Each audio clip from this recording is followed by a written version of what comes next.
Glória a Deus. Igreja, boa noite e que a graça e a paz da parte de Deus, o nosso Pai, e do nosso Senhor e Salvador Jesus Cristo esteja com todos vocês que estão aqui reunidos presencialmente nesta noite, e assim também na vida de todos aqueles que vão acompanhar pelas redes sociais, tanto agora como depois. Agradecemos ao Senhor sempre o privilégio de estarmos reunidos e compartilhando sempre aquilo que o Espírito Santo quer que seja falado à Igreja do Senhor, e para todos aqueles que vão de alguma maneira serem abençoados com a mensagem da palavra do Senhor.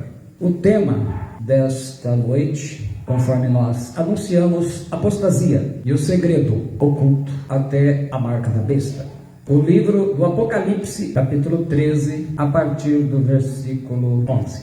E vi subir da terra outra besta, e tinha 2 chifres semelhantes ao de um cordeiro, e falava como dragão, e exerce todo o poder da primeira besta na sua presença, e faz que a terra e os que nela habitam adorem a primeira besta, cuja chaga mortal fora curada. E faz grandes sinais, de maneira que até fogo faz descer do céu à terra, à vista dos homens, e engana os que habitam na terra, com sinais que lhe foi permitido que fizesse em presença da besta, dizendo aos que habitam na terra que fizesse uma imagem à besta, que tinha a ferida da espada e vivia. E foi-lhe concedido que desse espírito à imagem da besta, para que também a imagem da besta falasse, e fizesse que fossem mortos todos os que não adorassem a imagem da besta.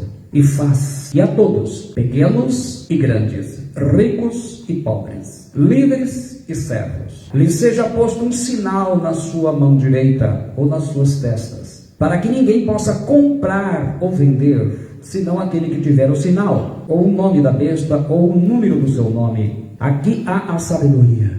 Aquele que tem entendimento, calcule o número da besta, porque é o número de um homem, e o seu número é 666. Pai Celestial, está lida a tua palavra, que agora o Senhor esteja falando conosco, que o Espírito Santo seja soberano para trazer a mensagem de edificação, abençoando a vida de todos aqueles que vão ouvir e receber, em nome de Jesus Cristo, no poder do Espírito Santo. Amém. Pode se assentar os irmãos, as irmãs. Na série que nós fizemos no ano passado, que está no YouTube, o Apocalipse é estudado em 5 ministrações, ilustradas, e que podem tirar bastante a dúvida de todos aqueles que amam a palavra do Senhor. Esse texto nós também já ministramos diversas vezes, sempre Deus nos traz algo, acrescenta. E nós não vamos aqui ver a marca em si, nós vamos falar sobre algo que está oculto, até a marca ser implantada. Então é algo que já vem há muito tempo e ainda vai prevalecer. Qual é o segredo na apostasia que está oculto até a implantação da marca da besta? Se eu falasse da conexão 5G, cuja ideia é conectar toda a sociedade em tempo real, isso não é mais segredo para ninguém. Se falarmos dos governos malignos e apóstatas que serão levantados nos países antes do anticristo se revelar, aonde quase tudo que for politicamente correto irá contra a palavra de Deus, isso também não é segredo para ninguém.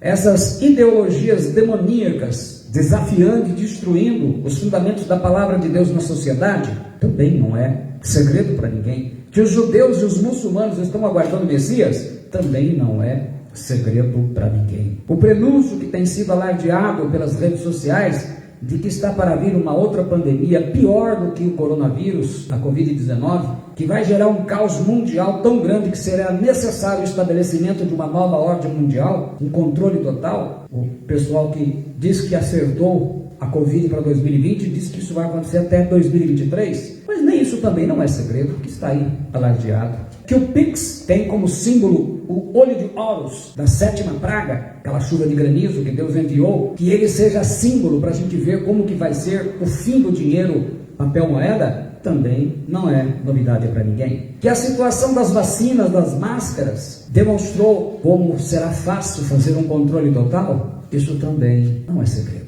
Meus irmãos, meus queridos, minhas irmãs, qual que é esse segredo? Esse período que nós estamos vivendo, já estamos na apostasia. Vai ficar pior? Vai. E algumas coisas nós vamos trazer para vocês terem ideia do que é essa apostasia. Nós não vamos estudá-la. Eu vou apenas mostrar, porque eu quero focar no segredo, até que a marca da besta seja implantada. Em 1 Crônicas 12:32, nós vemos assim: e dos filhos de Issacar, 200 de seus chefes, destros no conhecimento dos tempos, para saberem o que Israel devia fazer, e todos os seus irmãos seguiam as suas ordens no tempo de Davi. Então ele fala que tinha homens que eram conhecedores dos tempos. E nós precisamos de homens e mulheres que conheçam o que? Sejam conhecedores dos tempos do fim. Deus está chamando para sermos conhecedores dos tempos dos fins, que a gente observe as coisas que estão acontecendo e a gente veja, porque todo mundo, eu vejo uma preocupação com as coisas que se vê, não com o que não se vê, aquilo que é mais fácil de se vislumbrar. Então fica a gente aí, não quer tomar vacina por causa disso, outro não quer usar máscara, todo mundo acha que, vamos dizer assim, que o anticristo e o diabo são tontos. Na verdade dá a impressão que eles acham que todo mundo é bobo, mas eu vou mostrar através da mensagem de hoje que as coisas são bem diferentes do que você imagina. E que, fora aqueles que vão se converter verdadeiramente, que vão rejeitar porque entenderam, as pessoas vão ser seduzidas de uma forma que você não faz ideia. Não posso deixar de começar falando do ensinamento do Senhor Jesus Cristo.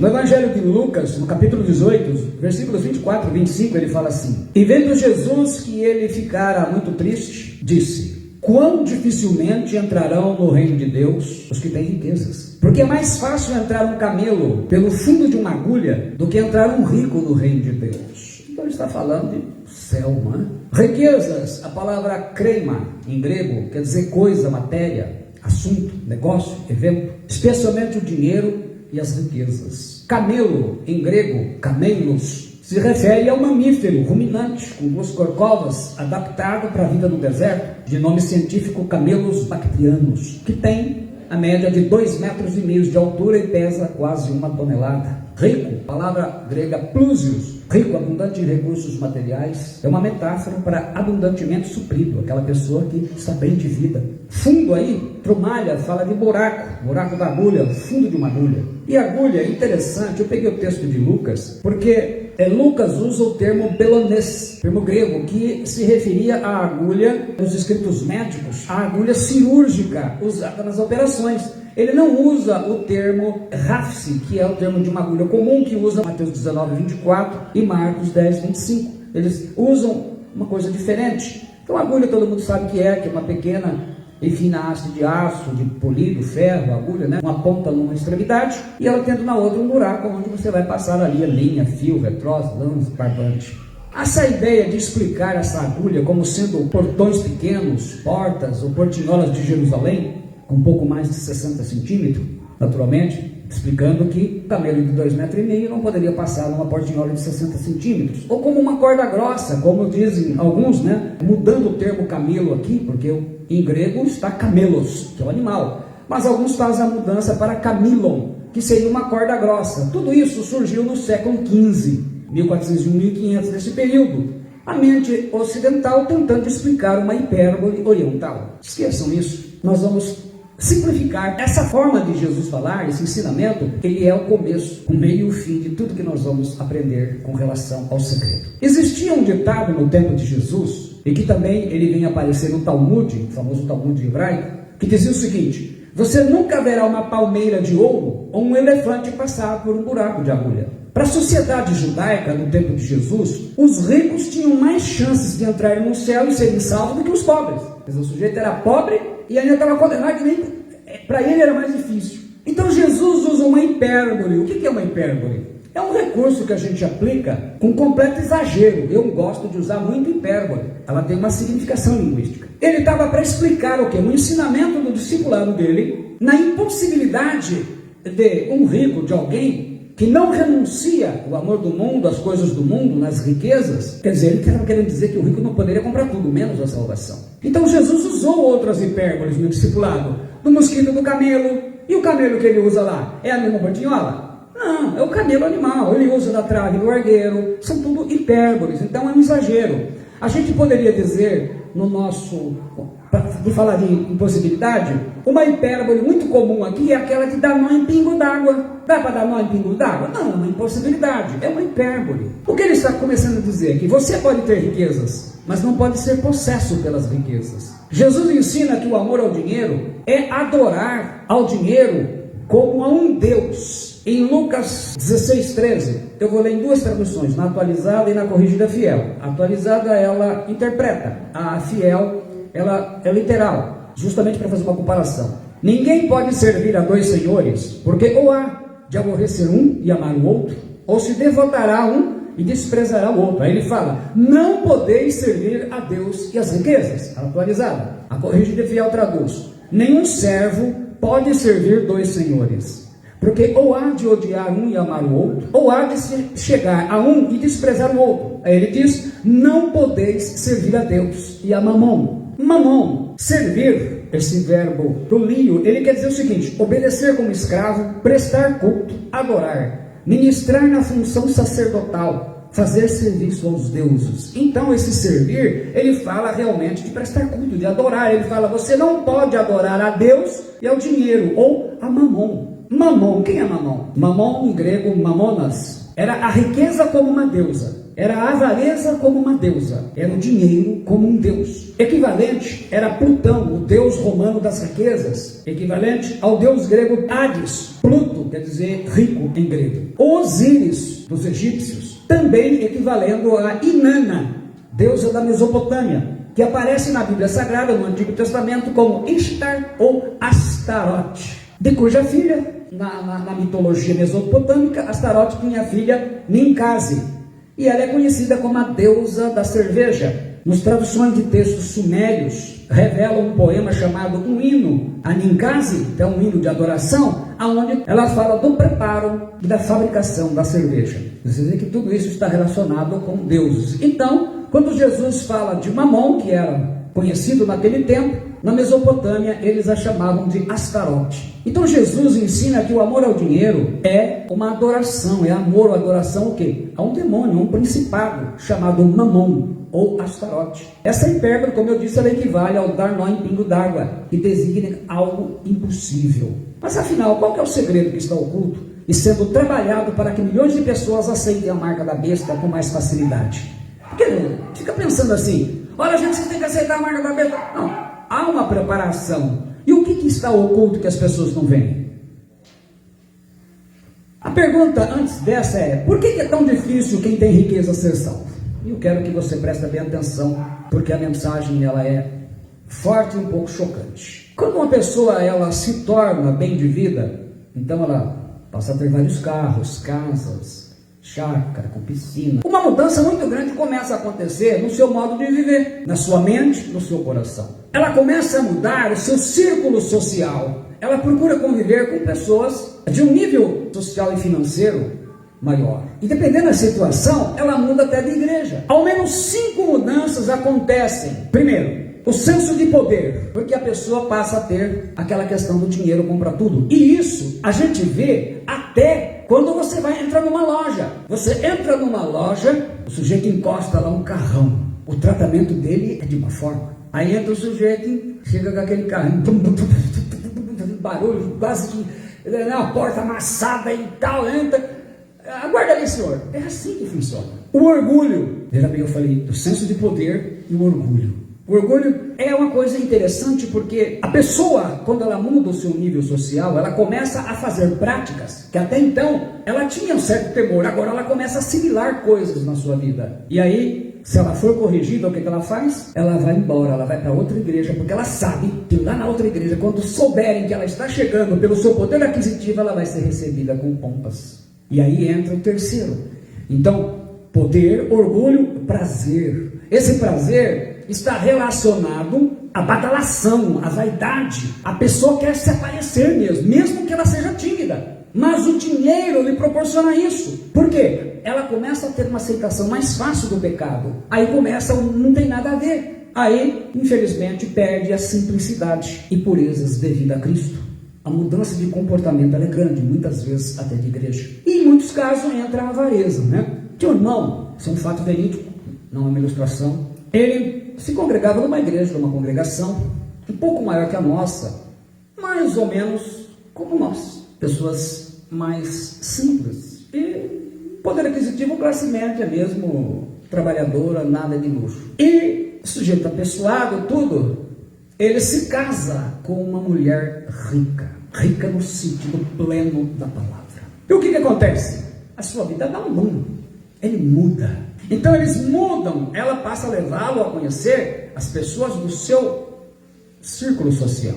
E o que aconteceu? Ele começou a assimilar o comportamento e as práticas daquele povo. Então, claro, como aquilo começou a chocar a igreja, e o pastor vai tentar falar. Ele, claro, o poder do dinheiro era o maior dizimista da igreja. Então, ele vai tentar manipular o pastor. E, além disso, surgiu um outro problema. A esposa chegava à igreja, que ela se congregou um tempo com eles. Então, vocês imaginam como ela entrava. Então, ela olhava as irmãs, ela não conseguia se encaixar, porque a sua maneira de vestir, tudo era diferente. Ela teria que ir para esse nível mais baixo, vamos dizer assim. Ela não queria fazer isso. Então chega um momento em que eles decidem e mudam e vão para uma igreja como rica, uma igreja grande, de pessoas de outro nível.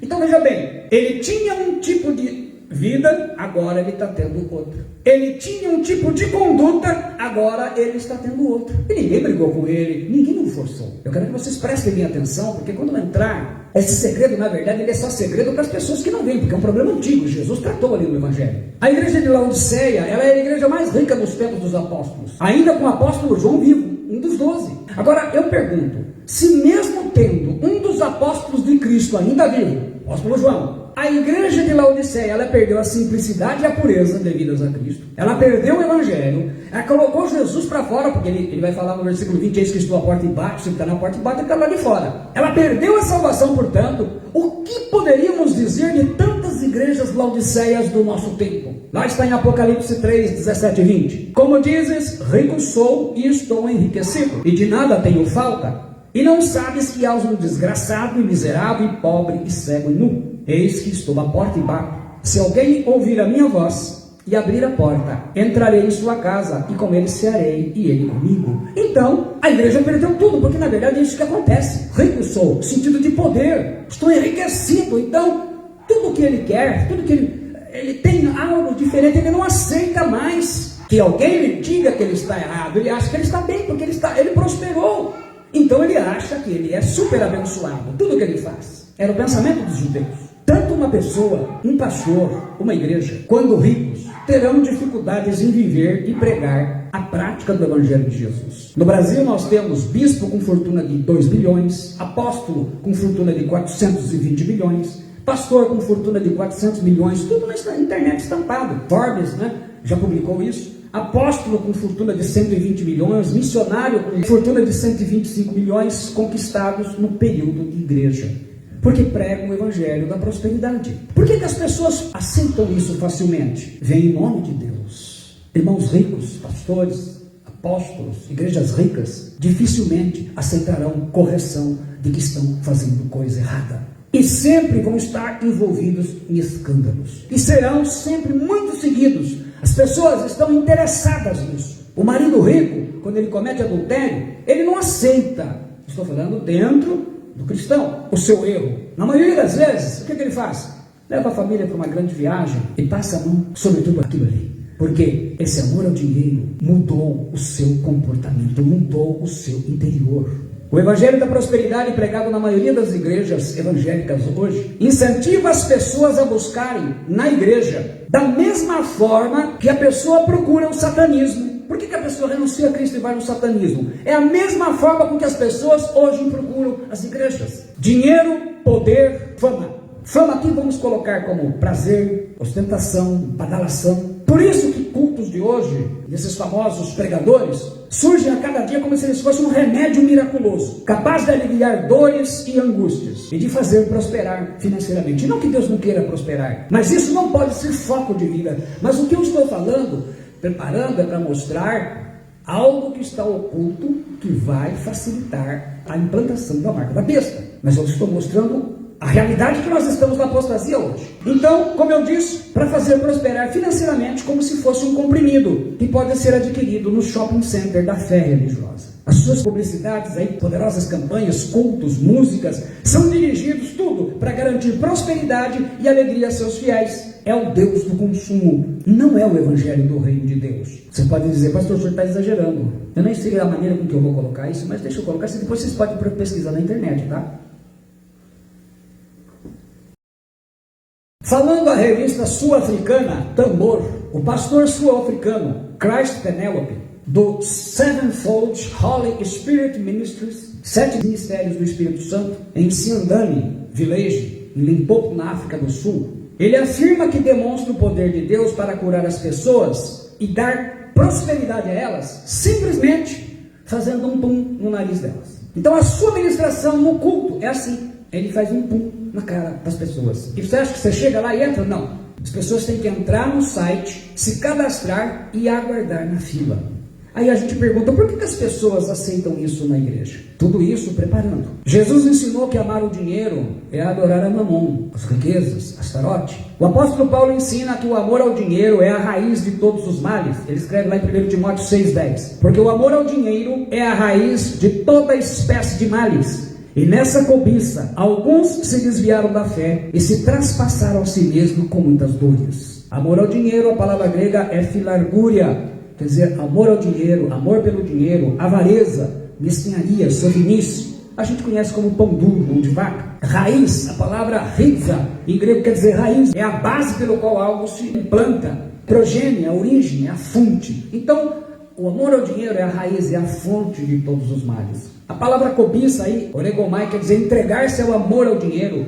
É o desejo carnal, é esticar os braços em busca de desejos. Traz mesmo, viu? Traspassar, peripiro, quer dizer, é uma metáfora, né? Torturar a própria alma com tristeza. Então ele está dizendo que o amor ao dinheiro é torturar a própria alma, tormentar, é traspassar, é atravessar. Em Colossenses 3,5, Paulo escreve: fazei, pois, morrer a vossa natureza terrena, prostituição, impureza, paixão lasciva, desejo maligno e a avareza, que é idolatria. Assim na igreja como na sociedade em geral, o amor ao dinheiro produz então 2 tipos de pessoas: o avarento, que é aquele que não dá nem R$1 para ninguém. Na igreja, não conte com ele, porque ele não vai dar oferta. E o orgulhoso, que é aquele que exerce o poder e influência sobre os outros, né? Porque o dinheiro transmite essa sensação de poder, como eu dei o exemplo do carro, né?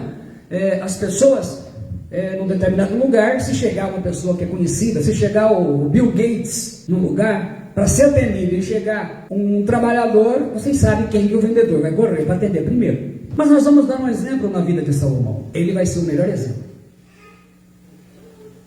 Como eu falei, nós vamos ver primeiramente o amor ao dinheiro. 1 Reis 10, 14, 15 e 23, ele diz assim: o peso do ouro que se trazia a Salomão cada ano era de 666 talentos de ouro, além do que entrava dos vendedores e do tráfico dos negociantes, de todos os reis da Arábia e dos governadores da terra. Assim, o rei Salomão excedeu a todos os reis do mundo, tanto em riqueza como em sabedoria. Esses 666 ciclos, segundo alguns estudiosos que eu vi, daria para nós 79.220 dólares, o que seria aí um pouco mais de 405 mil reais que ele recebia só desses impostos. Considerando que isso nós estamos falando de 960 antes de Cristo, era muito dinheiro para aquela época. É impossível imaginar o impacto que isso trouxe na mente dele e na mente das pessoas do seu tempo. Mas a gente pode fazer uma avaliação, lembre-se, o amor, ele traz o que? O poder. 1 Reis 10, 4, 8, traz um pouco desse poder que Salomão provou. Vendo, pois, a rainha de Sabá toda a sabedoria de Salomão,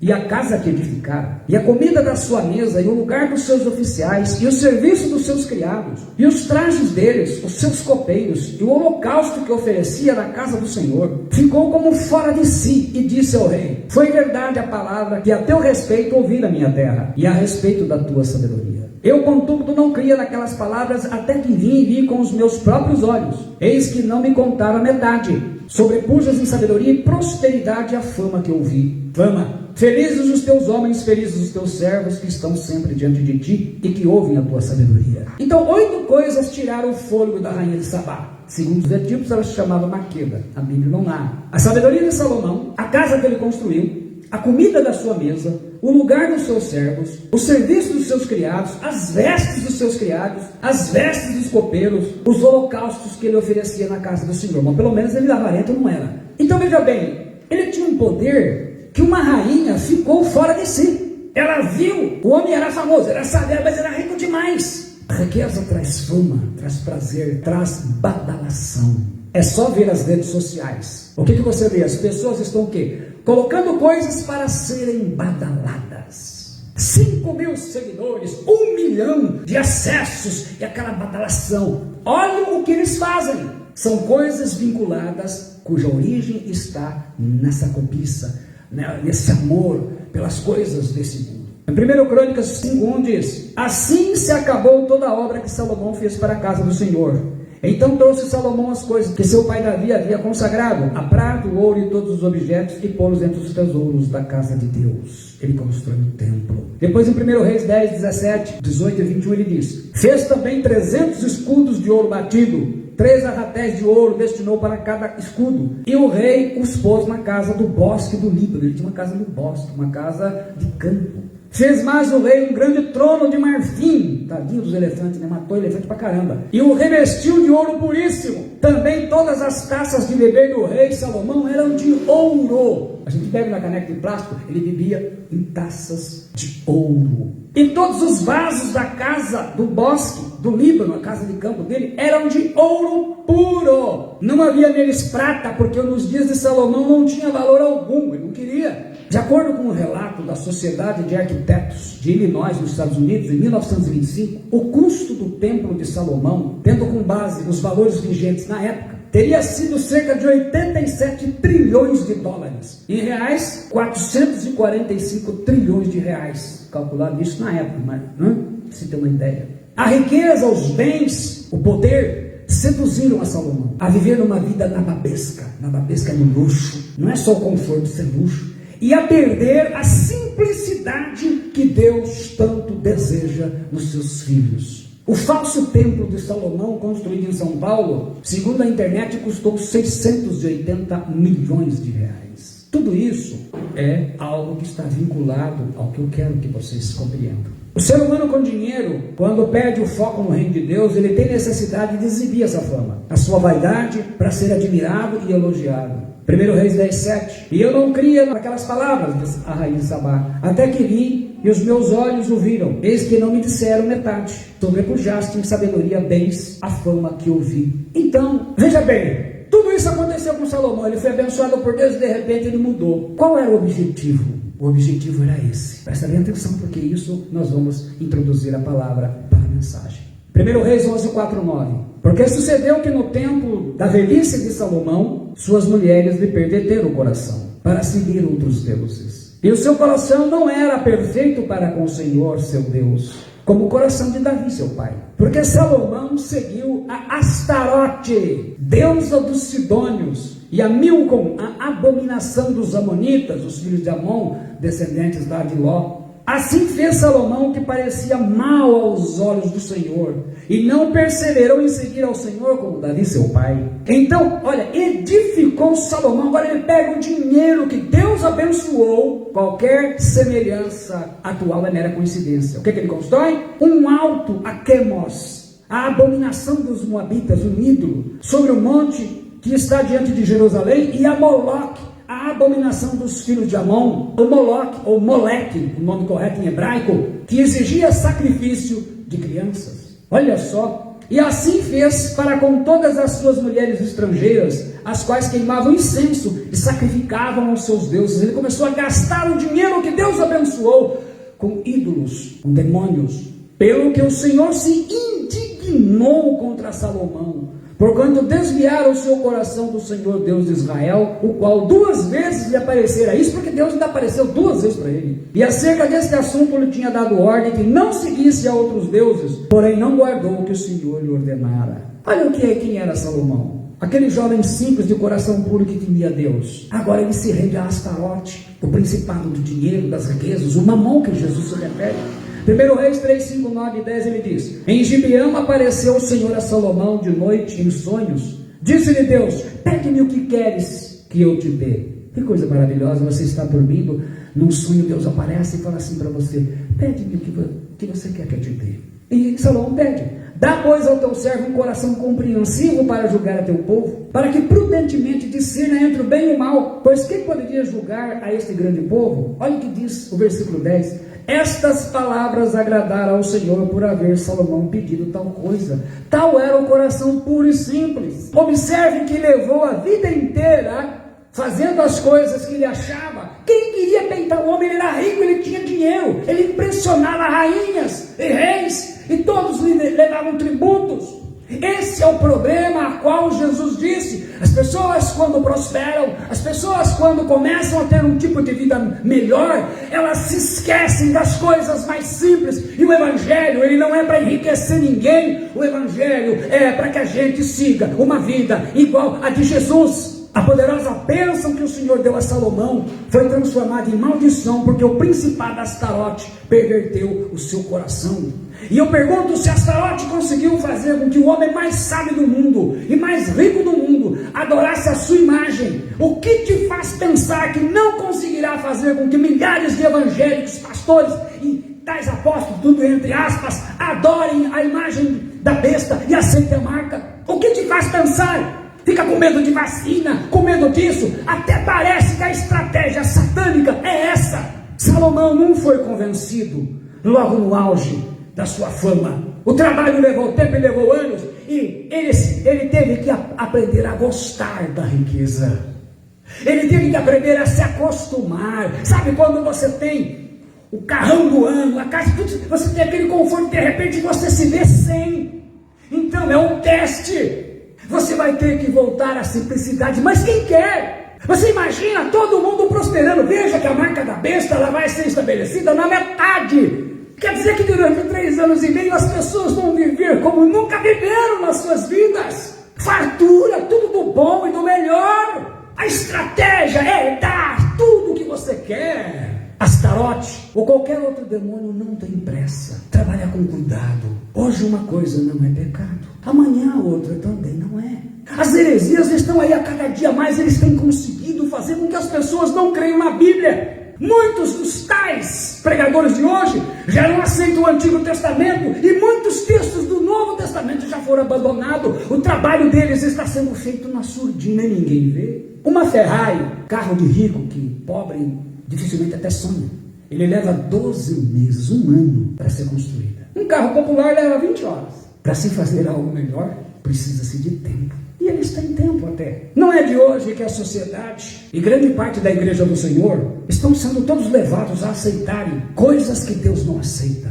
Olha as coisas que se introduziram nos cultos. Obra de feitiçaria, é cimento ungido, é pinga ungida, é rosa ungida, é coisa ungida, é porta ungida, é menorá, é arca da aliança. Cristãos se curvando diante de uma mamadeira igual a uma imagem de gesso. Traz o quê? A cobiça pelo sucesso, pela fama, pelas redes sociais. O amor ao dinheiro faz amar o mundo e as coisas que há no mundo. A gente vê as pessoas se exibindo. Hoje a igreja pensa em gravar CD, as pessoas gravam CD e se divulgam como se fossem Cristo Jesus. Diz lá em 1 João 2, 15, 17: não ameis o mundo, nem as coisas que há no mundo. Se alguém amar o mundo, o amor do Pai não está nele. Porque tudo que há no mundo, a concupiscência da carne, o desejo, a cobiça, a concupiscência dos olhos, a maior parte da cobiça está nos olhos, porque a pessoa hoje não vê vitrine, vê pela internet, que é pior, que na internet você acha tudo, você digita lá uma palavra e ele mostra um monte de coisa que, se você ficar vendo, você passa a noite inteira. E a soberba da vida não procede do Pai, não vem do Pai, mas procede do mundo. Ora, o mundo passa bem com a sua concupiscência. Aquele, porém, que faz a vontade de Deus permanece eternamente. Qual é o segredo na apostasia que está oculta da implantação da marca da besta? Como nós vimos, ele engana. Em Apocalipse 13, 16, 17 ele diz: a todos os pequenos e os grandes, os ricos e os pobres, os livres e escravos, faz que lhe seja dada certa marca sobre a mão direita ou sobre a fronte, para que ninguém possa comprar ou vender senão aquele que tem a marca, o nome da besta ou o número do seu nome. Sobre, como eu já expliquei, em grego quer dizer sobre mesmo, em cima, na base, na presença. Então a marca da besta ela vai ficar visível para ser vista por todos, independentemente da tecnologia que ela use. Mão direita, palavra dexios, mão direita, testa, vai ser na mão direita e não na mão esquerda. Testa, fronte, metopom, vai ser mesmo na testa das pessoas. Apocalipse 19, 20 diz: mas a besta foi aprisionada, e com ela o falso profeta, que com os sinais feitos diante dela seduziu aqueles que receberam a marca da besta, e eram os adoradores da sua imagem. Os dois foram lançados vivos dentro do lago do fogo, que arde com enxofre. Engana, na nossa tradução, o seduz, conforme diz a atualizada, é planal em grego. Como eu expliquei isso, é seduzir para o erro e para o pecado. Como, por exemplo, eu dei o exemplo de um homem casado que ele usa conversa, artifícios, para seduzir uma mulher, seja ela solteira ou casada, ou vice-versa. Os hereges que fazem que os cristãos se desviar da verdade, é um engano que o diabo faz para as pessoas abandonarem a igreja e voltar para o mundo. E fala aí, não receber o sinal em suas testas nem em suas mãos. Os cristãos que escolherem morrer, ao invés de adorar a besta e a sua marca. Mas veja bem que interessante, as pessoas vão estar acostumadas com um tipo de vida melhor. Segundo Tessalonicenses 2, 7 a 12, não vou explicar tudo porque cada versículo desse aqui dá uma pregação. Mas para a gente ver, o importante é que esse engano, as pessoas vão estar trocando a verdade pela mentira. Ele fala assim, ninguém de maneira alguma vos engane, porque não será assim que antes venha a apostasia e se manifeste o homem do pecado, o filho da perdição. Então a apostasia é esse período que nós estamos vivenciando, aonde se saiu realmente do Evangelho de Cristo. Por que as pessoas hoje estão ficando ricas? Há tudo um jogo em tudo isso. A apostasia tinha que vir, porque já o mistério da injustiça opera. Somente há um que agora o retém, até que o do meio seja tirado. Então, tem alguém impedindo o anticristo de se manifestar, pelo menos ele como ditador. Então será revelado o iníquo, a quem o Senhor desfará pelo assopro da sua boca, e aniquilará pelo esplendor da sua vinda. A esse cuja vinda é segundo a eficácia de Satanás. Então ele fala da eficácia. Satanás não é tonto, né? Com todo o poder e sinais e prodígios de mentira. Então, além de todo esse conjunto de coisas que eu estou falando, vai haver manifestações, né? E com todo o engano da injustiça para os que perecem, porque não receberam o amor da verdade para se salvarem. Você tem que escolher entre o amor ao dinheiro e o amor à verdade. E por isso Deus lhes enviará a operação do erro, para que creiam na mentira, para que sejam julgados todos os que não creram na verdade. Antes tiveram prazer na iniquidade. Então é isso que acontece. Homem do pecado, amarte-os, né? O anticristo vai motivar aquilo que já está sendo motivado hoje. Uma vida de pecado sem precedentes. As pessoas vão estar fazendo o pecado como se fosse uma coisa normal. Você vai se sentir um dinossauro aqui, porque vão falar, você é muito careca, muito quadrado. Mistério, em grego, mysterium, quer dizer mistério, algo escondido, secreto, a vontade secreta. Então, há toda uma preparação, não no visual, é no interior, como foi feito com Salomão. O Salomão passou a vida inteira, ele teve, eu acredito que, se não me engano, quase 40 anos como rei, só no finalzinho conseguiram fazer com que ele abandonasse o Senhor. Da injustiça, anomia, quer dizer ímpio, que não obedece à lei, iníquo, injusto, que despreza a lei. Então tudo aquilo que está na palavra de Deus vai ser pisado. Então o que é interessante? Como é que uma pessoa troca as coisas de Deus? Pelo dinheiro. A ênfase é fazer com que o pecado seja uma doutrina que desapareça da igreja, da sociedade, da vida das pessoas. É o lema que se usa hoje em muitas igrejas, é proibido proibir. Então veja bem, por mais que a gente pense, e isso vai acontecer daqui cada vez mais, os governantes, os presidentes, os reis que vão ser levantados nas nações vão ser homens ímpios, vão ser homens corruptos, vão ser homens destituídos de temor a Deus. Isso não vai modificar a qualidade da escolha de cada um. Moloque vai continuar implantando o aborto como sacrifício a ele, a sendo aceito. O Belial, ele deu liberdade sexual para Sodoma e Gomorra, e elas foram destruídas, e de lá vem o termo sodomita, incluso hoje nos nossos idiomas. O Belial, ele transformou a sociedade numa nova Sodoma, e esse é o seu papel hoje. Homossexualismo, a destruição da família, é de Belial aquela frase, no quarto, entre quatro paredes, o casal pode fazer de tudo, e a gente vê isso na boca de muito pregador, no púlpito. Baal e Leviatã estão transformando a sociedade numa nova Babilônia, com corrupção, juízes corruptos, inocentando criminosos. Então isso que vocês estão vendo no Brasil, além da maldade, mas pode ter certeza, que como o Brasil é um país cheio de idolatria, de feitiçaria, a ação demoníaca é muito grande no levantamento de quem? De homens maus, de homens ímpios, que estão corrompendo não só a sociedade, mas até a justiça, que já está corrompida. Astarote implantando a promiscuidade sexual, mas também pervertendo os corações com amor ao dinheiro, assim como aconteceu na cobiça de Salomão. A marca da besta, ela será aceita como verdade, e a imagem da besta será adorada, como Salomão adorou a imagem de Astarote. A vida proporcionada com amor ao dinheiro, a cobiça, fixa o preço de cada um. Porque na grande tribulação, renunciar a isso significa que vai viver sem emprego, sem dinheiro, sem nada. Vai ter que viver pela fé.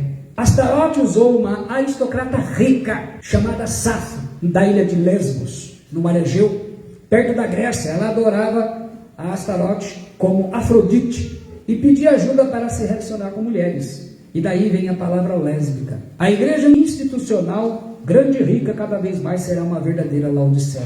Então é uma tarefa muito difícil. Qual que é o segredo? O segredo é o amor ao dinheiro, é a cobiça, é o preço. Apocalipse 13:17 diz: para que ninguém possa comprar ou vender, senão aquele que tem a marca, o nome da besta, o número da besta. Eu dei o exemplo, você tem tudo de conforto, você perde um pouquinho, há dificuldade. A pessoa está num emprego melhor, ela tem tudo, de repente ela é obrigada a trabalhar num emprego que ela tem que trocar de carro, ela muitas vezes troca de casa, tem que ir para uma casa, né? Estava saindo com um Cruze 2021, agora tem que comprar um Gol 1997. Estava numa casa de 5 cômodos, agora mora numa casa com 2 quartos, um banheiro para todo mundo. É de Astarote, uma das noções mais sólidas da sociedade. Todo homem tem o seu preço. E nesse campo, ele atua sobre o desejo do poder e do sonho de cada pessoa. Balaão foi pago por Balaque para amaldiçoar Israel. Ele tinha um preço. Judas Iscariotes, que é também chamado o filho da perdição como anticristo, ele foi pago por 30 moedas para trair o Senhor Jesus, o preço de um escravo. Ele é líder desses espíritos de ganância, de cobiça, que cooperam nesse objetivo de fazer com que a concentração mundial ela fique mais para a formação de um governo mundial, a nova ordem mundial, governo único, que vai ser governado pelo anticristo. A prioridade é a vida material, por isso que a gente lê, Jesus fala em Lucas 17:28, como também da mesma maneira aconteceu nos dias de Ló, falando da vida dele, comiam, bebiam, compravam, vendiam, plantavam, edificavam, a vida era vivida apenas no plano material. Quem vai querer perder isso? Amor à verdade versus amor ao dinheiro. Em Tessalonicenses, o texto que a gente leu, e com todo o engano da injustiça, para os que perecem, porque não receberam o amor da verdade, para se salvarem, recusaram a mensagem do Senhor. A maioria hoje, que prega a verdade, são pessoas que não têm grande alcance. Os pregadores de grande alcance estão pregando isso, buscam agradar corações, para que sejam julgados todos os que não creram a verdade, antes tiveram prazer na iniquidade, prazer em fazer as coisas erradas. O amor ao dinheiro, a cobiça, a busca em ser agradado, o forte desejo de realizar os seus sonhos a qualquer preço, e enfim chegará no seu clímax, quando seduziu aqueles que receberam a marca da besta e eram os adoradores da sua imagem, não apenas com os sinais, mas com tudo aquilo que vai possibilitar realizar ainda mais os seus sonhos e os seus desejos. Lentamente os ímpios, os evangélicos de uma maneira geral, muitos deles, que não conseguem enxergar esse segredo, que permanece oculto para muitos, estão introduzindo a mentira em suas vidas, sem perceber que o amor ao dinheiro, a cobiça, tem colocado o seu foco principal em viver a sua vida e realizar os seus sonhos, em agradar o seu prazer carnal. Eles contam a parábola de a verdade e a mentira, elas foram tomar banho no rio. Então a mentira disse para a verdade: vamos tirar a roupa e entrar nuas na água. Quando entraram, a mentira saiu, catou a roupa da verdade, se vestiu e saiu por aí.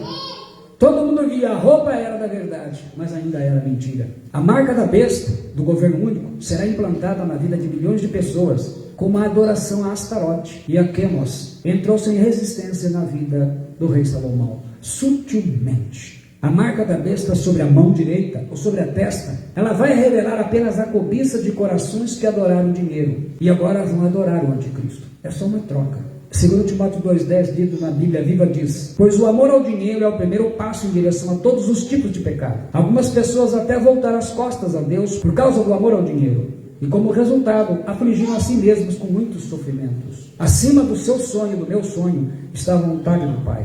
Paulo escreve em Efésios 5,17: por esta razão, não vos torneis insensatos, mas procurai compreender qual a vontade do Senhor. Em 1 Timóteo 2, 3 e 4 ele fala: porque isto é bom e agradável diante de Deus nosso Salvador, falando das orações pelas pessoas, que quer que todos os homens se salvem e venham ao conhecimento da verdade. As pessoas, infelizmente, para satisfazer os seus desejos carnais, elas vão seguir sempre aqueles que preguem segundo as suas cobiças. Vão procurar de site em site, de igreja em igreja, quem lhe traga alegria, satisfação, lhe faça rir. Vão acreditar na mentira, vão viver a mentira, o que é pior, e não percebem para onde estão indo. A geração que vai aceitar a implantação da marca da besta, aos poucos está sendo preparada para isso, e as pessoas não percebem o que está oculto. Eu repito aquela parte do versículo 20 do capítulo 19 de Apocalipse: seduziu aqueles que receberam a marca da besta e eram os adoradores da sua imagem. É por isso que Paulo fala: prega a palavra, insista tempo e fora de tempo, aconselha, repreende e encoraja com toda paciência e sã doutrina. Porquanto chegará o tempo em que não suportarão o santo ensino. Ao contrário, sentindo coceira nos ouvidos, reunirão mestres para si mesmos de acordo com suas próprias vontades. Tais pessoas se recusarão a dar ouvidos à verdade, voltando-se para os mitos. Então esse é um tempo. É um tempo em que você tem que olhar para dentro do seu coração, os seus propósitos, os seus desejos, e não colocá-los acima da vontade do Pai. E de ver que todas as suas motivações, elas são sempre de fazer a vontade de Deus. Deus, Ele nos dá a provisão. Você pode prosperar, você pode ser abençoado, mas lembre-se, Deus pode nos dar muitas coisas e de repente, Ele fazer como Jó, perder tudo. E Jó disse, o Senhor deu, o Senhor tirou. Louvado seja o nome do Senhor. Jó viveu na fortuna e de repente Deus tirou tudo dele. Então muitas vezes ele permitiu, na verdade, que fosse tirado. O diabo estava lá para tirar, né? Ele gosta de fazer isso. Mas Deus permitiu. Muitas situações nós somos provados e testados. O importante é que o nosso coração não se amolde como a rã, no conforto desta vida, mas sim na palavra de Deus, na promessa do Senhor. Há um povo, Tessalonicenses diz, até que seja removido. Um povo será tirado. Vai ao encontro de Jesus. Mas uma geração está sendo preparada para recepcionar o anticristo. Lembre-se, como eu expliquei, podem ver naquela ministração de 5 partes, com ilustração sobre o Apocalipse, em que haverá um tempo de paz e prosperidade. Então entenda literalmente, paz e prosperidade. O anticristo será venerado, idolatrado, endeusado, porque as pessoas vão experimentar, provavelmente muitas pessoas nunca viveram tão bem quanto nesse período. Imagina hoje, você tem um Golzinho, um Fiat 157, um Fusca, e de repente você pode comprar um Corolla, um Cruze, um Equinox, uma caminhonete, tudo prosperando, tudo bem. Então assim, como Salomão, como que Salomão foi derrubado? Ele era um homem de coração puro, gente, de simplicidade. Infelizmente, uma vida de muito conforto, quando a gente perde o foco, e é fácil. Então é muito fácil a pessoa imaginar, não, eu posso, tem muita gente querendo ganhar milhões, a gente vê mesmo cristãos, vão lá na Mega Sena, faz lá o votinho, ó, dá até um beijinho no papel, quem sabe eu ganho. Fica imaginando essas coisas. Nem sempre as coisas são como a gente pensa. Então hoje, você sabe que esse é o segredo, é levar as pessoas a buscar as coisas erradas, como prioridade. Por isso que Jesus disse que era mais fácil um camelo passar pelo buraco, fundo do buraco de uma agulha, do que quem tem riquezas entrar nos céus, por causa do coração. E Provérbios 4:23 diz assim, sobre tudo que se deve guardar, guarda o teu coração, porque dele procedem fontes de vida. Pai Celestial, obrigado. Está entregue a tua palavra, que o Senhor esteja abençoando essas vidas, todos quantos vão receber esta mensagem, em nome do Senhor Jesus Cristo, e para a glória do teu nome. Amém.